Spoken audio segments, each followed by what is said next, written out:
हाँ जी बेटा की नाम है तेरा? दिव्या। बैठ क्यों बैठे? ये ज्योमेट्री बॉक्स का है कितने परचेज किया? पापा ले। अच्छा वैसे है कि ज्योमेट्री बॉक्स ਤੁਸੀਂ परचेज करना होए ਤੁਸੀਂ ਕਿੱਥੋਂ परचेज ਕਰੋਗੇ? स्टेशनरी शॉप तो स्टेशनरी शॉप कितने होएगी?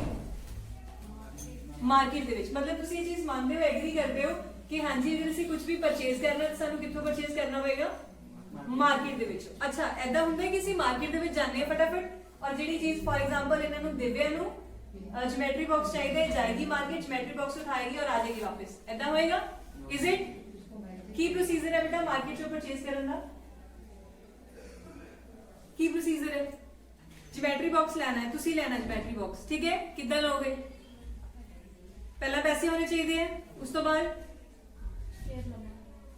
लेना कित्थों है? दुकान तो ठीक है। फॉर एग्जांपल तुसी शॉप से जांदे हो उन्होंने कहंदे हो कि ਅਸੀਂ ਜਿਹੜਾ ਹੈ ज्योमेट्री बॉक्स परचेज करना है उस तो बाद उन्होंने पेमेंट करते हो ठीक है। अच्छा कोई ऐसा होंगे कि जिहड़ी चीज की सानू जरूरत नहीं होंगी फिर भी ਅਸੀਂ जाने कि नहीं अच्छा मिलती पई है चलो ले लो ऐसा होंगे?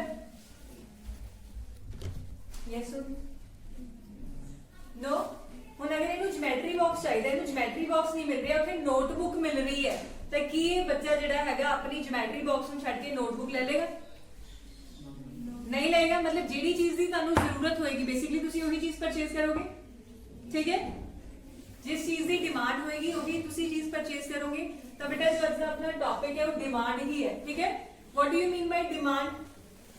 डिमांड वर्ड सुने की हुंदा है डिमांड का मतलब? हां जी बोलो बेटा की हुंदा है डिमांड का मतलब? पेरेंट्स तो कुछ ना कुछ मांगते हो क्यों मांगते हो?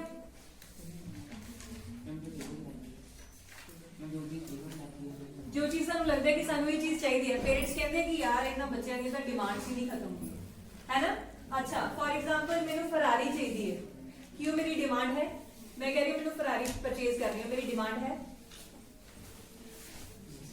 डिमांड है साडी की डिमांड है तुसी कुछ फ्यूचर च करना चाहते हो कोई बाहर जाना चाहता है कोई बिजनेसमैन बनना चाहता है की है बेटा तुहाडी डिमांड की करना चाहते हो तुसी? पुलिसमैन। अच्छा पुलिसमैन बनना है ये बेटा डिमांड नहीं है साडी डिजायर है ठीक है। मतलब मेरी इच्छा है अगर मैं कहूंगी मैं फरारी परचेज करनी है तो that is not my demand that is my desire कि मेरी इच्छा है कि मैं चीज लेनी है। हुण डिमांड की होएगी? डिमांड ताडी ताकि होएगी डिमांड के लिए बेटा फर्स्ट तो तुहाडे कोल डिजायर होनी चाहिए। First of all desire desire मतलब बोलो थोड़ा अच्छी बोलो बेटा डिजायर की है मेरी इच्छा। मैं हुणे एग्जांपल दी है कि है मेरी डिजायर कि मैं फरारी परचेज करनी है लेकिन वो मेरी डिमांड नहीं है वो मेरी की है डिजायर है। डिमांड होने दे लिए डिजायर प्लस एबिलिटी टू पे या फिर बाय। हुण मैं कह रही हूं कि मैं फरारी परचेज करनी है वो मेरी डिजायर होगी मैं फरारी लेनी है। हुण फरारी पता नहीं कितने करोड़ की होएगी ठीक है तो मेरे को उन्हें पैसा होना चाहिए उस चीज को लैन के लिए that is my ability to पे।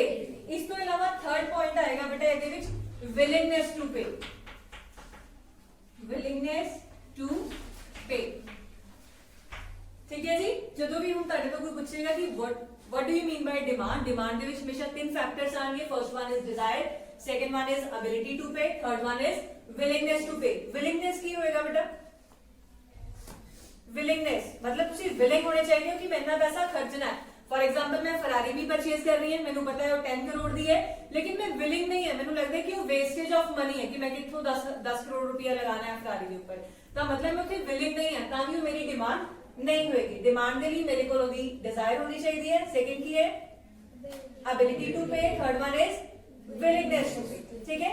हुण डिजायर और डिमांड का डिफरेंस क्लियर है? की डिफरेंस है बेटा दिव्या दसेगी? समझ नहीं आया? डिजायर होंगे बेटा इच्छा ताड़ी कोई इच्छा है कोई इच्छा है मैं डॉक्टर बनना है मैं बाहर जाना है या मम्मा वर्गा बनना है या पापा वर्गा बनना है कोई इच्छा है बाहर जाना है ताड़ी इच्छा है ठीक है। हुण जदों तुसीं बाहर जाओगे ताड़े कोल उन्ना पैसा होएगा और तुसीं वो पैसा आईलेट्स के ऊपर या फिर बाहर जाने के ऊपर खर्चा करोगे मतलब तीनों चीज़ां होणगियां उदों डिमांड होएगी। हुण तुसीं कह रहे हो मैं बाहर जाना है वो सिर्फ इस टाइम पे ताड़ी इच्छा है डिजायर है कि मैं वड्डे होके बाहर जाना है। जो बाहर जाओगे जो पैसा खर्च करोगे जो पैसा खर्च तुहाडे कोल करन लई होएगा उस टाइम के ऊपर ताड़ी डिमांड होएगी ਸਮ ਬੇਸਿਕ ਕੁਐਸਚਨਸ ਹੈ। ਤੁਸੀਂ ਅਗਰ ਸ਼ਾਪ ਤੇ ਜਾਂਦੇ ਹੋ, ਠੀਕ ਹੈ, ਅਗਰ ਤੁਸੀਂ ਕੁਝ ਵੀ ਖਰੀਦਣਾ ਹੈ ਤਾਂ ਉਹਦੇ ਬਦਲੇ ਤੁਸੀਂ ਕੀ ਪੇ ਕਰਦੇ ਹੋ? ਕੁਝ ਵੀ ਖਰੀਦਣਾ ਹੈ ਤਾਂ ਤੁਸੀਂ ਕੀ ਪੇ ਕਰ ਰਹੇ ਹੋ? ਮਨੀ ਨੂੰ ਆਪਾਂ ਹੋਰ ਕੀ ਬੋਲ ਸਕਦੇ ਹਾਂ? ਮਤਲਬ ਅਗਰ ਅਸੀਂ ਪੇ ਕਰਦੇ ਹਾਂ, ਪੇ ਦਾ ਵਰਡ ਕੀ ਆ ਗਿਆ?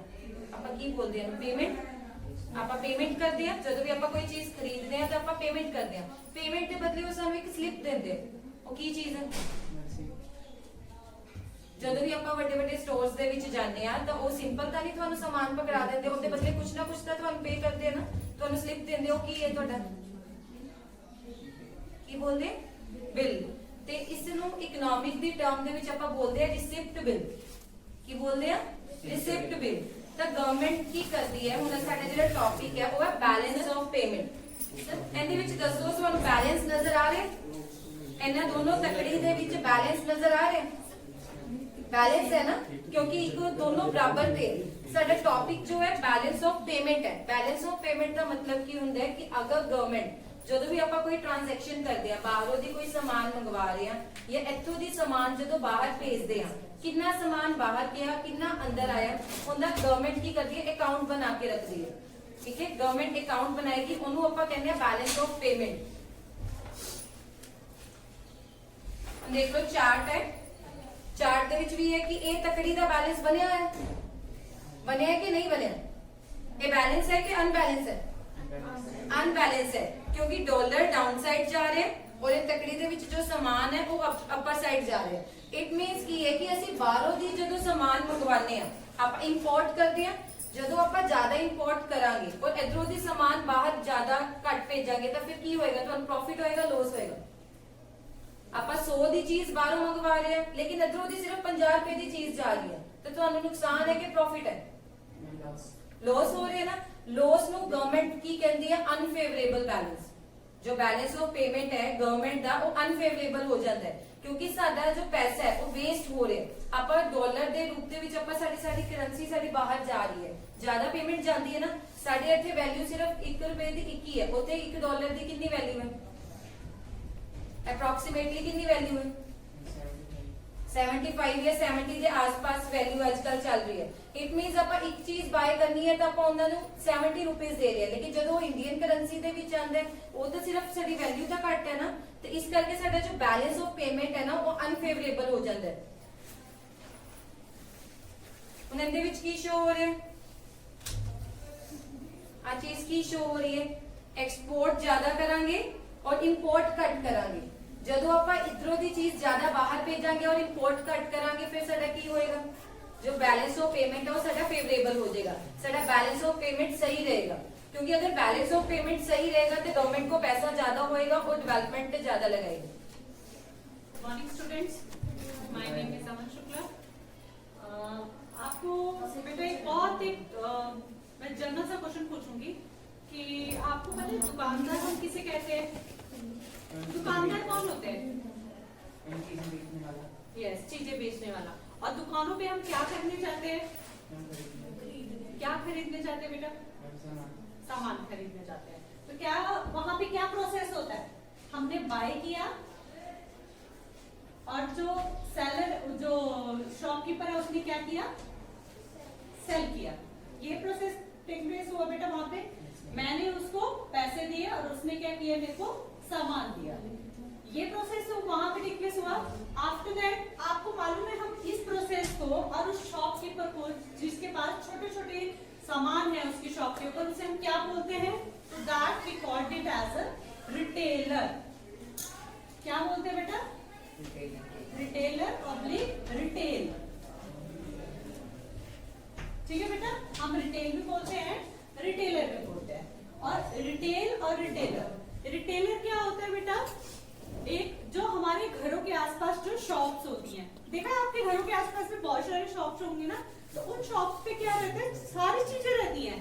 वो हमारी ग्रोसरी आइटम्स भी रखता है, दाल, चावल, आटा, पेन, पेंसिल, चिप्स, मतलब all the things are available there.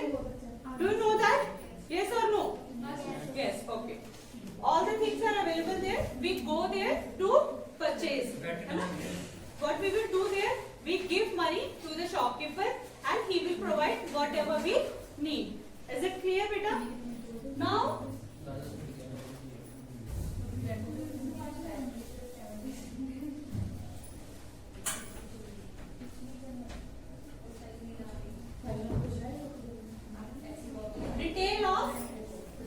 कितने टाइप्स का रिटेल होता है बेटा? 2 टाइप्स. One is organized. बेटा बोलो, one is organized and another one is unorganized. Is it clear beta? 2 types. Do you know what is the difference between these 2 words, organized and unorganized? Organized shops are those shops which are properly managed by a shopkeeper or the owner of that shop. And unorganized shops are those shops which are managed in haphazard manner way. Is it clear? जैसे आपने घरों के पास के shop में देखा होगा ना, उसने दाल भी यहाँ पे रखी है, पेन पेंसिल भी दाल के पास रख दी है, मतलब कोई एक सीक्वेंस नहीं है. Is it clear? ऐसे ही होता है ना शॉप्स के पास? Yes or no? Okay. And what is an organized shop? Organized shop में जैसे आप बड़े-बड़े malls में have you seen malls? And have you seen big bazaar? Okay. What is there? वहाँ पे क्या होता है? वहाँ पे सिंपल से क्या होता है कि एक पर्टिकुलर हर चीज का सेक्शन डिवाइड होता है. कि सेक्शन कैसे डिवाइड होता है? वेजिटेबल सेक्शन यहाँ पे है, क्लोथिंग सेक्शन यहाँ पे है ना? Sections are divided. ऐसे ही होता है बेटा. तो वो जो सारे सेक्शन डिवाइड होते हैं, it is easy to choose the things easily. Is it clear? इसलिए होता है ना बेटा, है ना? अगर हर चीज को हम मैनेज वे में रखेंगे, है ना, मैनेज वे में रखेंगे तो हम क्या करेंगे, हर चीज को इजीली सिलेक्ट कर पाएंगे. मुझे पता होगा कि okay the clothing section is the right to the vegetable section, है ना. I go to the directly to the clothing section easily. If I don't no,